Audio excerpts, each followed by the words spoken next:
We're here in the Ohio River watershed celebration with Denny Tubbs from the Pennsylvania Fish and Boat Commission.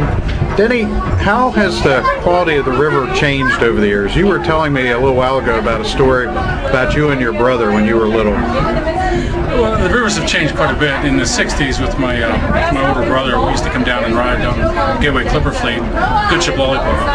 And at that time, as kids, it was interesting just seeing the dead rats. I mean, that's what we did. We counted how many rats we saw.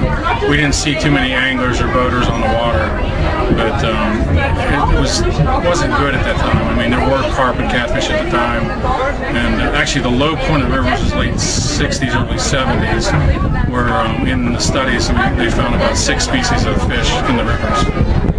And what's the condition of the river now?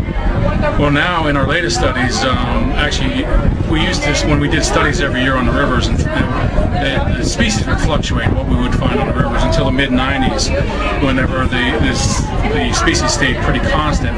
So in 1994 we started a list of species found in the river, and every year we've added species to it. And in the Pittsburgh pool around the city of Pittsburgh, in that area, right now we have documented 56 different species of fish from the 5 or 6 back in the late 60s. Well, you and a lot of other people were instrumental in bringing the Bassmasters Classic to Pittsburgh. That really, I think, presented a different picture to the world of water quality around Pittsburgh. You see all these bass fishermen in there. Tell me a little bit about what went into that and what it took to sort of convince them that it's not the same Pittsburgh they may remember from 40 years ago. Well, the hard thing was that, I mean, everybody thinks of Pittsburgh, they think of dead rivers, bad rivers.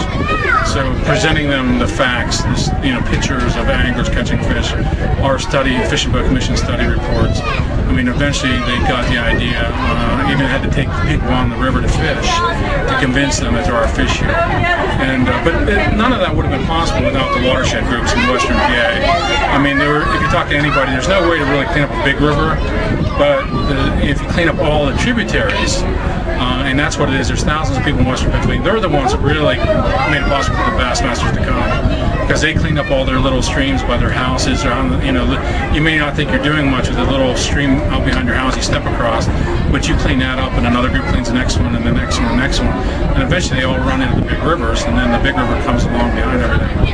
So it's really all the people out there every day or once a week doing their studies that really made it possible to clean up the rivers. Well, I understand the regionals are here too, actually, in the next couple of weeks, right? Yeah, at the end of September 2007, we have the Mid-Atlantic Divisional tournaments. It's the top 12 anglers from 6 states in the Mid-Atlantic Division, and somebody from this tournament will actually make the 2008 Bassmaster Classic, because the top one from each state here, Pittsburgh in September, move on to the national championship.